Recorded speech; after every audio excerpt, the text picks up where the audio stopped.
Fala, galera! Um aplauso para vocês aí que estão acreditando nesse trabalho que está sendo feito e vai certamente impactar a juventude da Igreja de Nazareno. Na verdade, o nosso desejo é que não alcance apenas a Igreja de Nazareno, mas qualquer cristão que quer se capacitar, qualquer jovem cristão que quer se tornar um líder relevante, que ele possa ter acesso a esses materiais que vocês estão recebendo aqui em primeira mão. Então, para nós é uma alegria muito grande estar compartilhando desse tema que nós vamos estar falando agora. E eu peço a sua atenção total, a gente quer ser o máximo objetivo nesse tema de agora. Bom, o tema que a gente vai trabalhar, o tema proposto é o preço e a recompensa da liderança. E eu já quero começar com uma dinâmica, né? Ao falar dessa temática, né? Qual é o preço que alguém poderia dizer que é um preço que está inerente à liderança? Preço que deve ser pago para aquele que almeja alcançar liderança, se tornar um líder. Quem poderia ir por livre e espontânea vontade participar nesse momento? Aqui, nós temos uma pessoa, vamos lá. Seu nome é? Douglas. Douglas, qual é o preço? Nós vamos falar de preço e recompensa, mas vamos começar falando do preço. Qual é um preço que você acredita que o líder tem que pagar para se tornar um líder? Alguém tem que pagar para chegar na liderança? Eu acredito que o essencial é renúncia. Renúncia, boa. Para ser um líder. Um líder, renúncia, perfeito. Mais alguém gostaria de participar? Vamos lá, outro preço. Lógico, não é só um, né, gente? Vamos lá. Alguém? Vamos, gente. Aqui, ó. Levantou a mão com medo, mas vai você mesmo, com medo mesmo, vai lá. Um preço para o líder que quer, uma pessoa, na verdade, quer alcançar a liderança, quer estar nessa posição. Qual é um preço que precisa ser pago? Como foi falado até em algumas outras palestras que tiveram, é aquela questão de você deixar de lado os seus sentimentos, os seus sofrimentos, para sofrer com o outro e pelo outro, entender o que ele está passando, apesar que você também está sofrendo. Então, se renunciar a si mesmo, sim, renunciar aos seus sentimentos e se abdicar até de estar às vezes com a sua família, curtindo algo que você queria para estar ajudando outras pessoas. Então, assim, é uma responsabilidade grande, mas não seria nem um fardo, mas na verdade uma honra servir ao Senhor, mas exige um preço a ser pago. Legal, então você está falando que mais do que a renúncia tem que ter empatia com as pessoas, né? Empatia, sentir a dor das pessoas, se colocar à disposição para ajudar. Mas alguém aqui tinha levantado a mão, quem era? Vamos lá. Só pode levantar uma, né? Levantou uma, cuidado para não quebrar também, essa é a única que tem agora. Vai. Para mim, para ser um líder, eu acho que ele tem que ter um pouco de caráter. Um pouco só? Tu acha que é só um pouquinho? Muito caráter? Só um pouquinho? E a confiança também, né? Porque tem líderes que, tipo, deixam a sua ovelha de lado, entendeu? Entendi. E esse líder tem que saber abraçar a igreja também. Amar a obra de Deus. Que legal. Então, a gente está falando aqui de renúncia, empatia e amor à obra de Deus. Vamos lá, só mais uma participação? Aqui. Pode falar. Eu acho também que entra bastante, que eu acho que assim, é um dos principais que um líder deve ter, é a questão dele ser exemplo. Porque, como foi falado nas outras palestras, muitas pessoas se espelham no líder. Então, se você andar de qualquer forma, seus liderados vão andar de qualquer forma. Então, para mim, é ser exemplo. O líder, né, tem que ser exemplo. Legal, vamos aplaudir cada um aí que participou. Foi legal, obrigado pela participação. Realmente, cada tópico aqui abordado é muito relevante, né? É muito significativo para se tornar um líder, é necessário cada uma dessas características. E assim, a gente vai ter como base da nossa palestra, a primeira referência que a gente vai ter, a referência máxima, é a pessoa de Moisés. Mas eu vou começar dando o exemplo de Jesus com os seus discípulos. Em determinado momento, a Bíblia conta que Jesus com os seus discípulos estavam reunidos e eles começaram a discutir entre si qual seria o maior no reino de Deus, quem chegaria e poderia se assentar ao lado de Jesus, ao lado de Deus, no trono. Por quê? Porque, na verdade, é inerente ao homem, às pessoas, elas querem alcançar posições de destaque. Nós entendemos que na questão humana, na questão física, na questão natural, sucesso é estar em evidência, hoje ganhar likes, né? Ser hoje talvez o influencer, né, digital aí mais bem sucedido, se assim nós podemos dizer. O certo é o seguinte, que Jesus, quando ele aborda esses discípulos, ele fala o seguinte: olha, Vocês querem se tornar o maior, vocês não têm noção do que vocês estão pedindo. Vocês não têm ideia do que vocês estão falando, porque aquele que quer ser o maior, que seja o menor. Aquele que quer ser servido, seja o que serve. Só que muito mais, Jesus ele fala o seguinte, ele fala, olha, em Mateus capítulo 26, verso 39, ele fala o seguinte, aquele que quer ser grande no reino de Deus, tem que estar disposto a beber do meu cálice. Esse cálice é o mesmo cálice que o próprio Jesus, sendo Deus lá na frente, ele vai dizer assim, Deus, Pai, se possível, aparta de mim esse cálice, que é o quê? O sacrifício que é necessário ser pago. Então, as pessoas, elas querem o destaque, elas querem a honra, elas querem as posições mais altas, mas nós temos que estar realmente com o entendimento que estar nessa posição no mundo espiritual requer um sacrifício muito grande.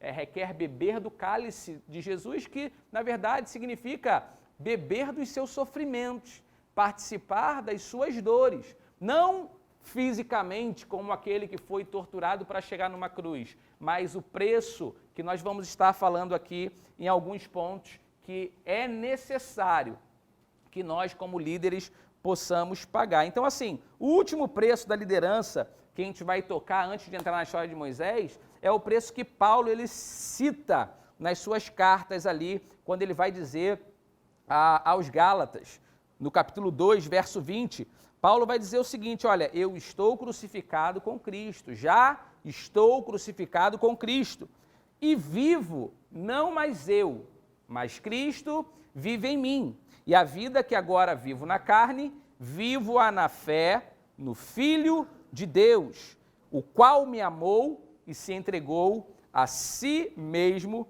por mim. Então, isso significa tomar a cruz, isso significa renunciar, isso significa pagar o preço necessário para quê? Viver a vida de Cristo. Jesus falou que se nós crêssemos nele, poderíamos fazer obras maiores do que ele. Quantos querem fazer obras maiores do que Jesus fez? Eu quero. Não é só 3 pessoas aqui querem, mas eu quero. Me inclua elas, eu quero fazer obras maiores. Mas a gente quer obras maiores, não quer o preço maior a ser pago. A gente quer resultados maiores, mas a gente não quer renúncias maiores. Mas uma coisa não está desassociada à outra. Então, nós vamos entrar agora na temática principal, que é a história de Moisés. Moisés foi um cara chamado por Deus, nós conhecemos a história de Moisés, sabemos que Moisés ele tem uma formação maravilhosa no Egito. Quando eu digo maravilhosa, os estudos dele, a formação pessoal, ele era um cara capacitado, um cara inteligente, aprendeu com a sabedoria mais avançada da sua época. E ele, quando ele chega num momento do seu chamado, ele entende que realmente o preço supremo da liderança era, de fato, deixar apenas que Deus agisse. Por quê? Porque na dor de Moisés, no capítulo que nós vamos ler de Números, capítulo 11, a gente vai ver o seguinte, olha isso que Moisés fala no capítulo 11, a partir do verso 11. Diz o seguinte, disse Moisés ao Senhor, por que fizeste mal a este servo? E por que não achei favor aos teus olhos, visto que puseste sobre mim a carga de todo este povo? Concebi eu, porventura, todo esse povo? Dei-o eu à luz, para que me digas, leva-o ao teu colo, como a ama leva a criança que mama, a terra que sob juramento prometeste aos seus pais, de onde teria eu carne, para dar a todo este povo. Olha isso que diz aqui no verso 15 agora, se assim me tratas, mata-me de uma vez, eu te peço.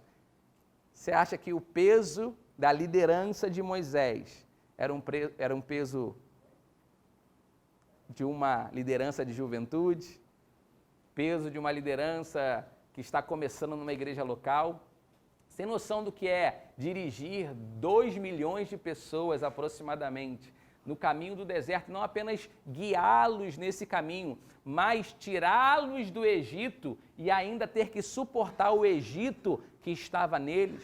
Toda quinta-feira tinha lá a hashtag TBT, né? Cebolas do Egito. A galera no meio do Egito estava reclamando aqui porque queriam as coisas que ficaram para trás e pedem a Deus carne. Ele fala, onde eu vou ter carne para todo mundo? E eles reclamavam com quem? Com Deus?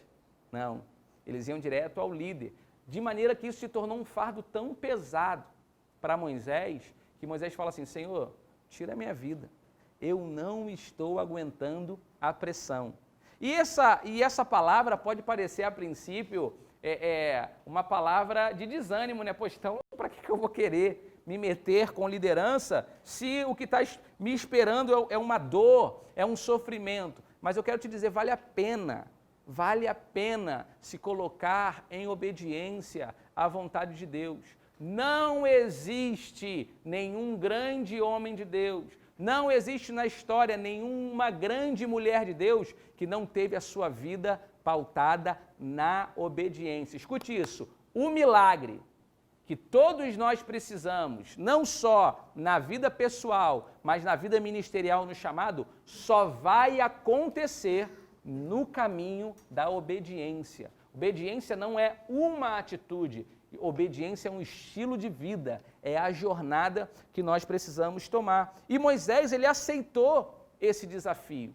Ele obedeceu ao chamado de Deus e, crendo nesse chamado, ele se colocou à disposição do Senhor. E quando ele fala, Senhor, mata-me, tira a vida, ele estava no auge da sua crise. Não sei quantos aqui talvez já passaram por isso, pelo desejo de morrer. E às vezes, pessoal, as meninas, quebrou minha unha. Ai, que vontade de morrer, né? Meu cachorrinho fugiu. Ai, que vontade de matar meu pai, que abriu o portão. E as pessoas querem matar todo mundo porque a unha do pé inflamou, porque o crush deixou de seguir, porque alguma coisa aconteceu, acho que a vida acabou. Mas você tem que saber, liderança tem que ter um preço a ser pago. E todos nós estamos no processo da formação de Deus para que Ele nos leve até onde Ele programou para cada um de nós. Amém? Então, olha só. Nós vamos ver aqui 3 coisas que você tem que saber que esse preço você vai ter que pagar na caminhada.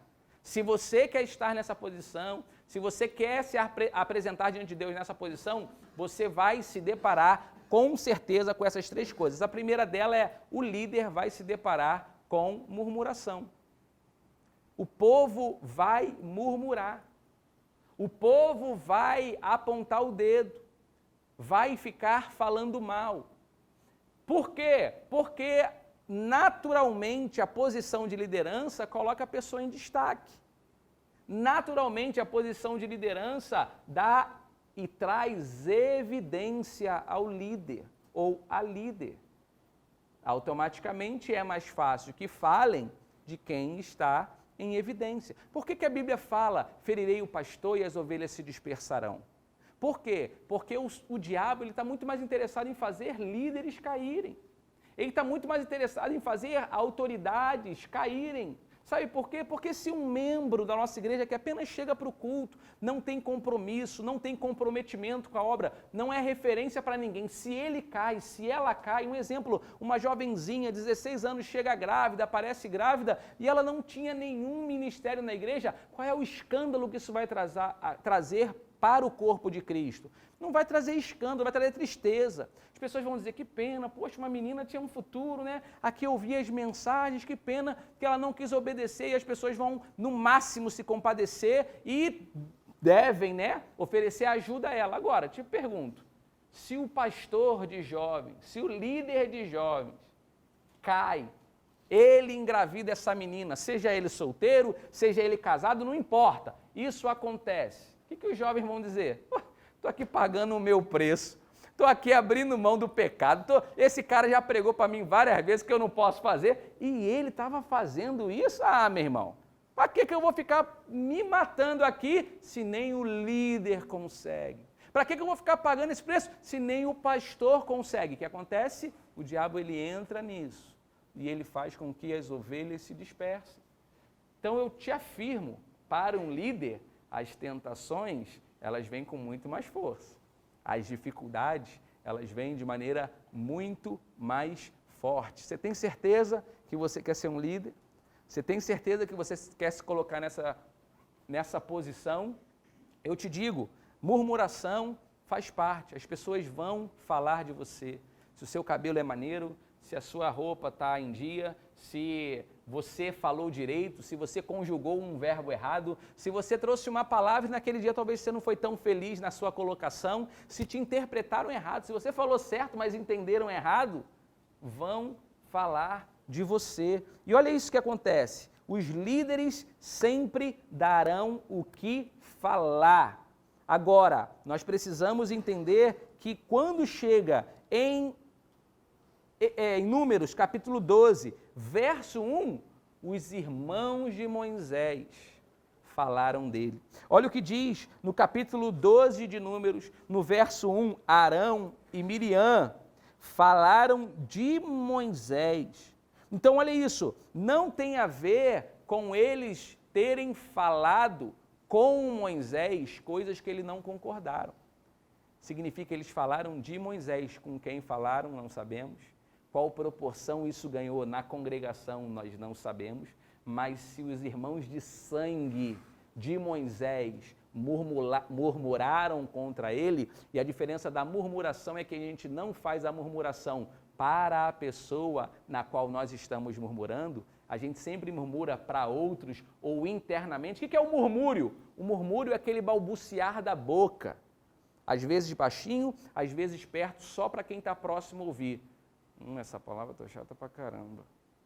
Isso não é uma crítica, isso é uma murmuração. Ou então aqui no pensamento, não aguento mais, essa liderança, esses jovens, que Deus mate todo mundo e mande todo mundo novo lá da Hillsong para ser minha ovelha aqui, um ministério de louvor igual tem lá na Bethel, em nome de Jesus. Isso é o murmúrio. Liderança vai sofrer murmuração. Quantos estão entendendo aqui? Segunda coisa que a liderança vai passar, ou seja, se Moisés passou com seus irmãos, são as críticas. As críticas, elas certamente virão. A diferença da crítica é que diferente da murmuração, daquele falar interior, ou daquele compartilhar o outro, a crítica muitas vezes ela é voltada à própria pessoa. Não gostei daquilo que você fez. Pastor, essa palavra eu acho que não tem nada a ver para o nosso contexto. Pastor, por que esse fundo é preto? Se a nossa igreja não é um clube, não é uma boate. Isso é uma crítica direta, isso não é uma murmuração. A crítica, ela não tem por característica perpetuar-se. A crítica, ela tem um momento que acontece.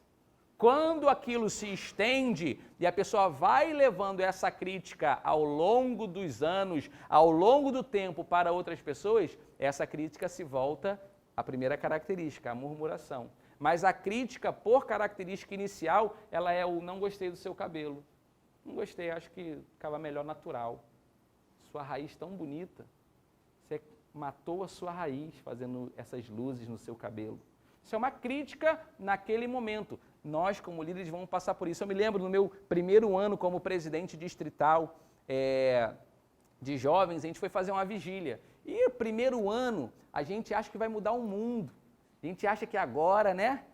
Agora eu tenho a força, eu vou fazer e acontecer. Aquele líder que fazia, mas agora vai ser melhor, porque agora vai ser como eu sempre sonhei. E eu pensei a mesma coisa, na minha inexperiência, primeira vigília, eu fiz uma gincana gospel.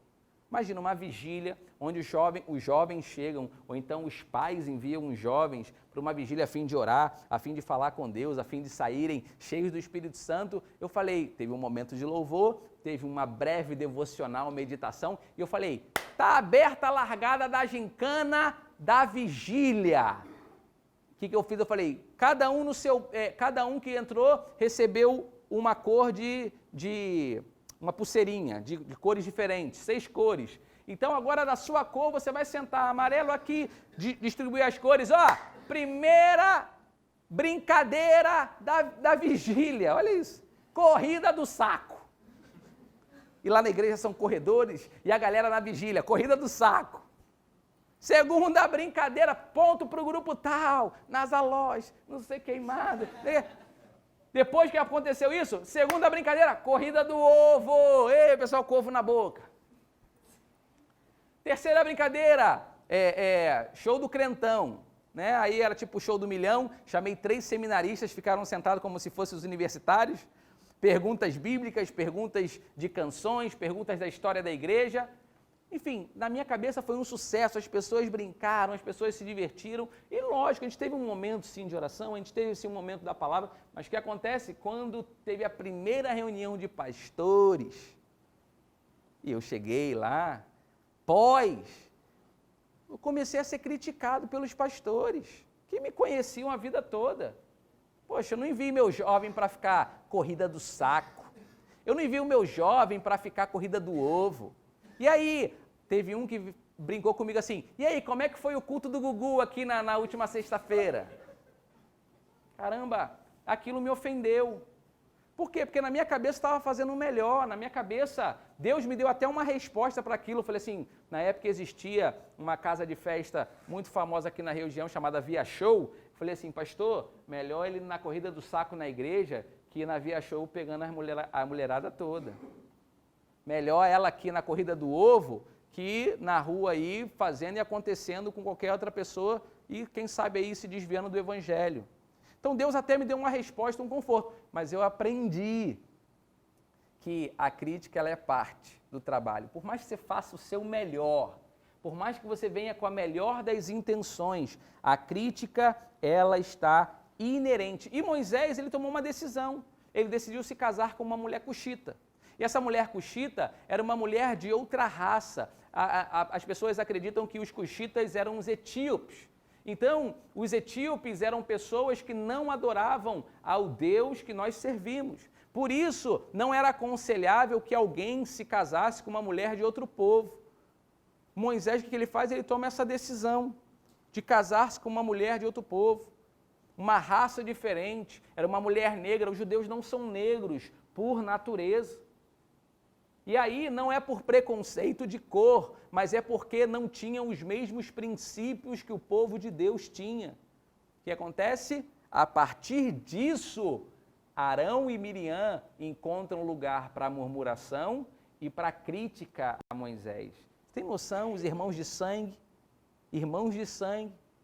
que não concordaram com uma ação de Moisés, eles não apenas murmuram contra ele, mas o criticam por uma decisão. Moisés foi o homem que teve o ministério mais poderoso entre os homens. Poderoso que eu digo assim, ele é considerado o maior profeta para os muçulmanos, por exemplo. Os muçulmanos acreditam que antes de Jesus, ele foi o maior profeta. Lógico que eles têm Maomé, não estou comparando com Maomé, mas sem ser Maomé, eles acreditam que Moisés, ele foi um grande profeta antes de Jesus, que eles acreditam que foram apenas o profeta. No judaísmo, aí sim, Moisés é o maior, não há maior, eles ainda estão esperando o Messias. E para nós do cristianismo, cremos que foi realmente um grande homem de Deus que Deus usou. Não é isso? Moisés, nas religiões que são monoteístas, adoram apenas um Deus, ele é relevante em todas elas. Talvez ele foi o que teve o maior ministério na história bíblica, conduzir o povo. Não só o povo, as famílias. Não só as famílias, conduzir os animais. Não só os animais, conduzir os bens pelo deserto, a fim que eles alcançassem a terra prometida. E Moisés, ele toma uma decisão contra a corrente, ele toma uma decisão contra a cultura, ele toma uma decisão contra os costumes religiosos, contra as tradições. E nós, como líderes, vamos tomar decisões que implicarão em críticas a nós. Assim como eu, achando que estava bombando na gincana gospel da vigília, quando eu cheguei, os líderes que talvez deveriam me dar uma palavra de sabedoria, diziam, poxa, parabéns pela iniciativa, vamos mudar o foco aqui, vamos entender. Eles foram, e aí, como é que foi a vigília do Gugu? E aquilo na verdade, me ofendeu, porque não era a palavra que eu estava esperando, eu achei que eu estava fazendo melhor, e na verdade tinha um sorriso no rosto, mas era uma crítica, não era uma aprovação. Então nós temos que entender que há líderes que são muito precipitados nas suas decisões. Eles atiram e só depois eles vão ver em quem que acertou. Eles não têm tanta tempo, eles não ponderam tanto para tomar decisões. Aqueles são mais democratas, prudentes. O que esse grupo acha? Você acha legal? O que você acha? Você acha legal? Ah, então vamos ver aqui o que vai ser melhor. Bom, aqui 10 concordam, ali 25 concordam, então eu prefiro ter 10 que discordem de mim que 25. E ele vai tentar ser o mais prudente possível. E outros que são letárgicos, né? Não tomam decisão nunca. A questão é, se você é precipitado, se você é democrata, se você é letárgico, não importa, vão te criticar. A crítica, ela é inerente à liderança. Quantos vocês estão me entendendo aqui, ó? Amém? Então, olha só, e eu quero fazer uma atividade com vocês, né? Atividade por quê? Porque o terceiro tópico é a comparação. Algo inerente à liderança é a comparação. As pessoas vão comparar você, vão dizer, assim como disseram a Moisés, no versículo 2 do capítulo 12, olha o que acontece, e disseram, porventura falou o Senhor somente por Moisés? Não falou também por nós? Olha a pergunta de Miriam e Arão. Falou o Senhor só por Moisés? Não falou por nós? Quem era a voz de Deus para o povo? Arão. Não era Moisés. Moisés era a voz de Deus para Arão, mas quem falava ao povo era Arão. Arão fala, quando Deus chama Moisés, ele fala assim, como eu tenho a língua pesada, eu sou gago, eu não posso falar. Não, Arão vai falar. Então, quem falava para o povo era Arão, não era Moisés. Miriam era uma líder, ela comandou o ministério de dança quando saíram do Mar Vermelho, dançaram lá. Ela era uma líder no meio do povo, talvez a líder do ministério feminino do deserto. E estava lá, quando ela veio, falou assim, ué, Deus usou só Moisés? Deus não usou a gente, não? Comparação. Sempre você vai ter na sua igreja, isso não é uma profecia, isso é um fato. Você sempre vai ter na sua igreja um líder, um jovem, um homem, uma mulher que vai ter convicção que pode fazer melhor do que você. E sabe de uma coisa? Provavelmente eles poderão fazer melhor do que você. Mas enquanto eles não aprenderem o processo da submissão, Deus nunca vai permitir que eles alcancem as posições mais altas, porque a submissão, ela é parte, a obediência, ela é parte do processo. Então não tem a ver com ser o melhor, não tem a ver com acertar sempre, tem a ver com obedecer a Deus e buscar fazer o seu melhor para Deus. Ainda que você erre, vamos dizer, Moisés errou em estar com a mulher cuxita, vamos dizer que sim. Não estou aqui afirmando nada, mas suponhamos que sim, porque não estamos estudando isso a fundo. E aí, os nossos líderes não estão sujeitos a errar? Isso me dá o direito de murmurar contra ele? Isso me dá o direito de criticá-lo? Isso me dá o direito de fazer comparação? Chega um novo pastor, poxa, mas o pastor, chega um novo líder, mas o outro líder, chega um novo professor, mas o outro professor. Não. Deus fez cada um aqui com características diferentes. E a liderança que Ele te deu vai ser estabelecida nas características que Ele te criou. Amém? Então, olha só, eu quero fazer aqui uma dinâmica. Eu quero botar uma foto aqui, quero que vocês acompanhem essa foto. Esse grupo aqui vai defender a imagem que vai aparecer na direita e esse grupo aqui vai defender a imagem que você vê na esquerda. Então, nós temos aqui atrás de mim a figura do Neymar, à minha direita, e nós temos aqui à minha esquerda a figura do Pelé. Quem que vocês acham que foi o melhor jogador? Quem acha que foi Pelé, levanta a mão. Quem acha que foi o Neymar, o melhor jogador, levanta a mão. Aqui nós temos dois aqui, os dois últimos moicanos acreditando que foi o Neymar. Agora a gente vai fazer o seguinte, o grupo que vai defender o Neymar, é esse grupo aqui, não importa a crítica que aquele grupo faça, tem que defender o Neymar. E o grupo que vai fazer crítica a Pelé, o grupo do Pelé tem que defender o Pelé. Então você tem a oportunidade agora de, na representação de Neymar, na representação de Pelé, fazer a pergunta que você sempre quis fazer a um deles. Vamos lá. Quem quer fazer uma pergunta aí? Vamos lá, nós temos aqui um valente primeiro. Vamos, rapidinho. Eu queria perguntar Pro Neymar. Quem é o Neymar? Vamos lá, Neymar. Qual foi o motivo que você teve dar um soco no cara? Legal, legal. Boa pergunta. Por qual motivo você deu um soco naquele torcedor, Neymar? Foi um distúrbio, eu reconheço que foi uma falha de liderança. Eu tenho essa humildade para reconhecer isso, sem delongas, sem esconder, sem teatro nenhum. foi um excesso. Foi um excesso, uma Um falha excesso. de liderança. Então o Neymar está aqui se defendendo. Quem acha que o Neymar então está inocentado dessa situação, levanta a mão. Quem acha que ele é culpado, levanta a mão ainda. Rapaz, o pessoal... Vocês acham que o Neymar tem razão no que ele está falando, sim ou não? O Neymar tem a razão ou não? O Neymar tem razão? Não, tem não. Ou seja, o grupo do Neymar também não está defendendo o Neymar. Beleza. Beleza. Bom, é o seu grupo aí, eles são os seus fãs. Aqui são os seus fãs. A minha fala foi correta. Isso, os seus fãs, eles também estão contra você. Por mais que você peça desculpa, eles acham que é injustificável, Neymar. Então, não tem nem mais o direito de se defender.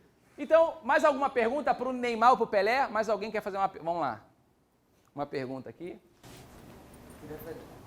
Queria fazer uma pergunta pro Pelé. Falar. Por que ele não assumiu a filha dele?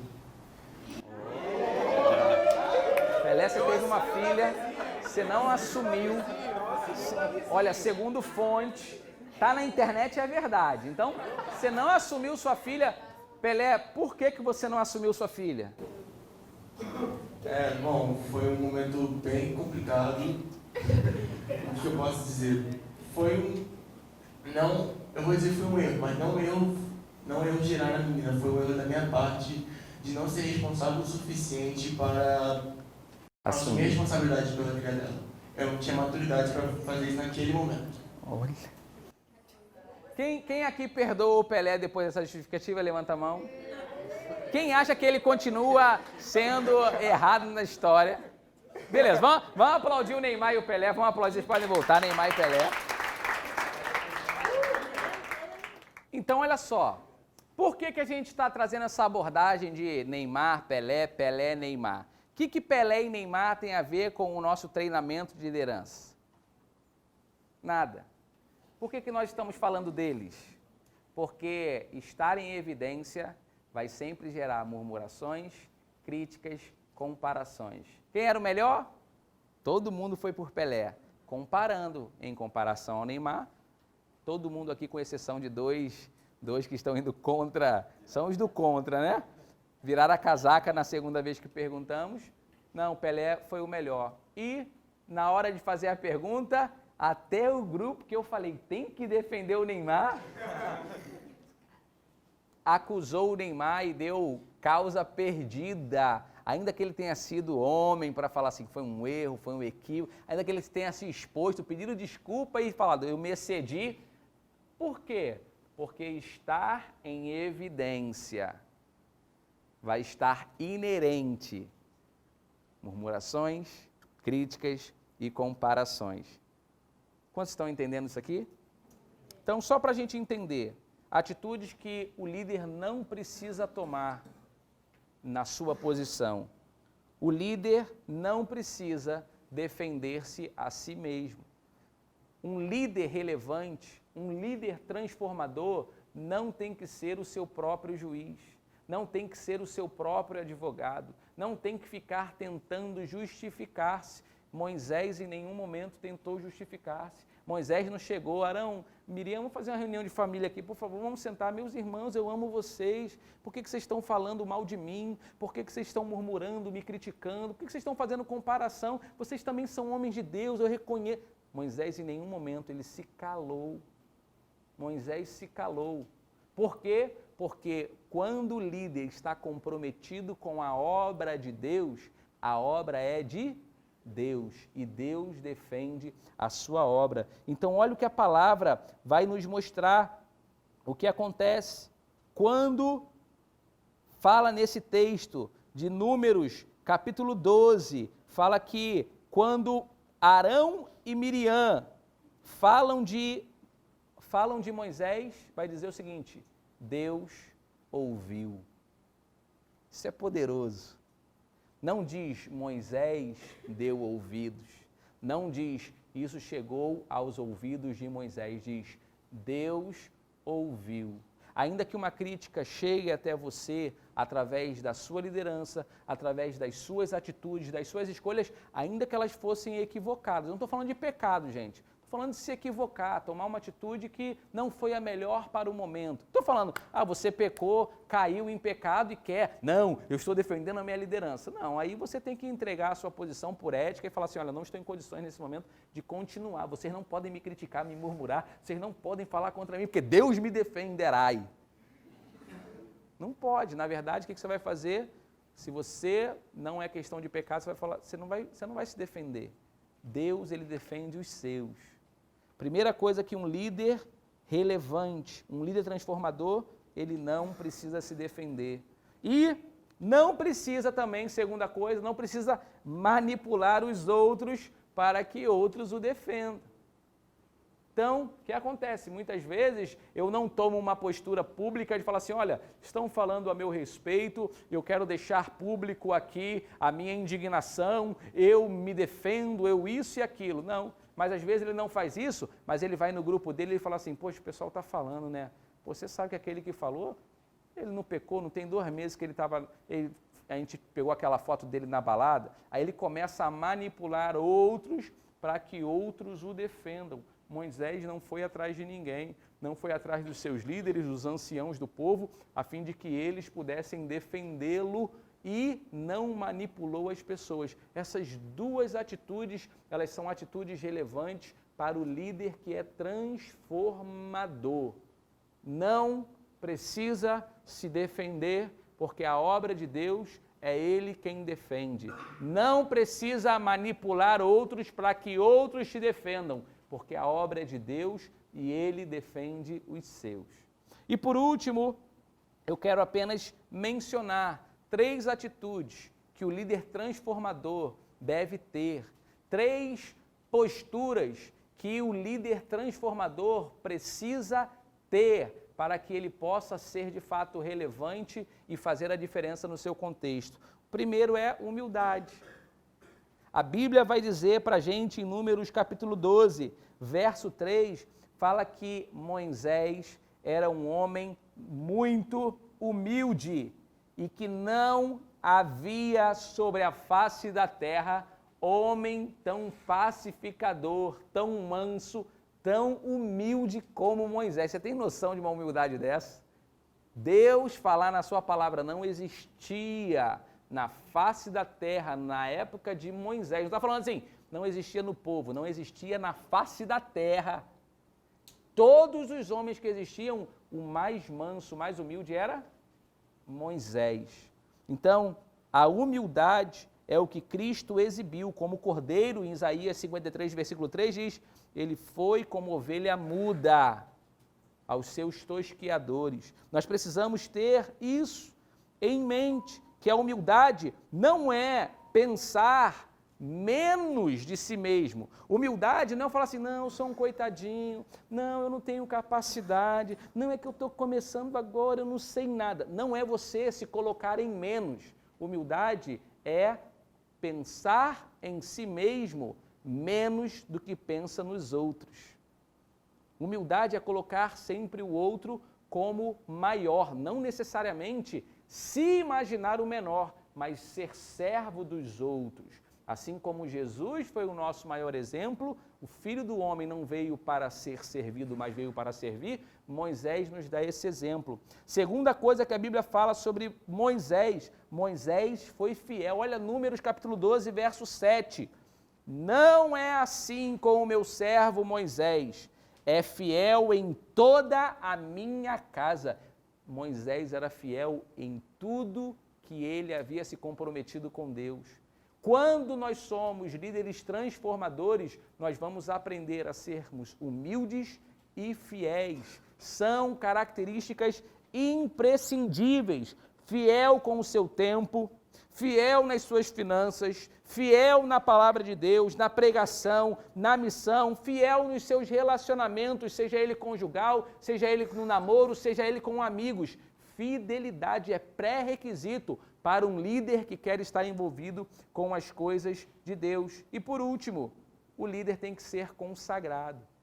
O líder transformador tem que ser consagrado, tem que ter uma vida consagrada. O que é uma vida consagrada? É uma vida dedicada. É uma vida com um foco. Eu vou caminhando nessa direção para isso eu me dedico, para isso eu me separo. Qual é a definição sinônimo de santidade? É separado. Quando alguém é separado, automaticamente é uma pessoa consagrada. Uma pessoa que vive apenas daquilo. A gente estava falando do Neymar, por exemplo, agora que é um jogador da atualidade, não dá para o Neymar agora sair como cantor.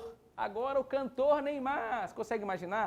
Neymar cantor, vai fazer um show ali no céu. Por quê? Porque ele não dedicou a vida ao canto, dedicou a vida ao futebol. Lógico, depois ele pode exercer outras coisas, mas a vida dele é consagrada ao futebol, é dedicada ao futebol, ou pelo menos deveria ser, né? Totalmente dedicada a isso. A nossa vida deve ser totalmente dedicada a Deus. Números 12, versículo 8 fala: não é assim com o meu servo Moisés. Deus fala que falava com Moisés face a face. Olha quando a gente é convidado por livre e espontânea pressão, pelo diretor da escola, vai para a sala do diretor. Isso já aconteceu com alguém aqui? Eu já fui muito para a sala do diretor. E eu ia com medo, cara, minha agora vai ser suspenso. Minha mãe não ia com medo do diretor, ia com medo que a minha mãe ia fazer comigo, vai me matar, minha mãe vai me bater tanto que minha perna vai cair, minha mãe vai me... Caramba, já ia embora despedindo dos meus amigos, eu amo vocês, foi muito bom conhecer vocês. Quando falava assim, vai para a classe do diretor, porque tinha feito alguma coisa errada, você pode imaginar, quando Arão e Miriam falaram mal de Moisés, criticaram, murmuraram contra ele, fizeram comparação, fala que Deus convocou eles dois para uma conversa. Você pode imaginar que antes eles com o povo, Moisés está fazendo isso, o que é isso, não sei o quê. Agora aparece, Deus está chamando vocês na salinha, quer conversar com vocês.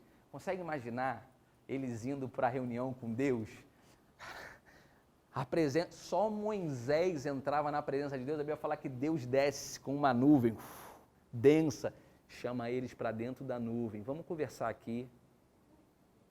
Você tem noção dessa responsabilidade? Tem noção deles agora? Eu acho que a gente errou, né, Arão? Eu acho que a gente... Miriam, foi um prazer te conhecer, assim.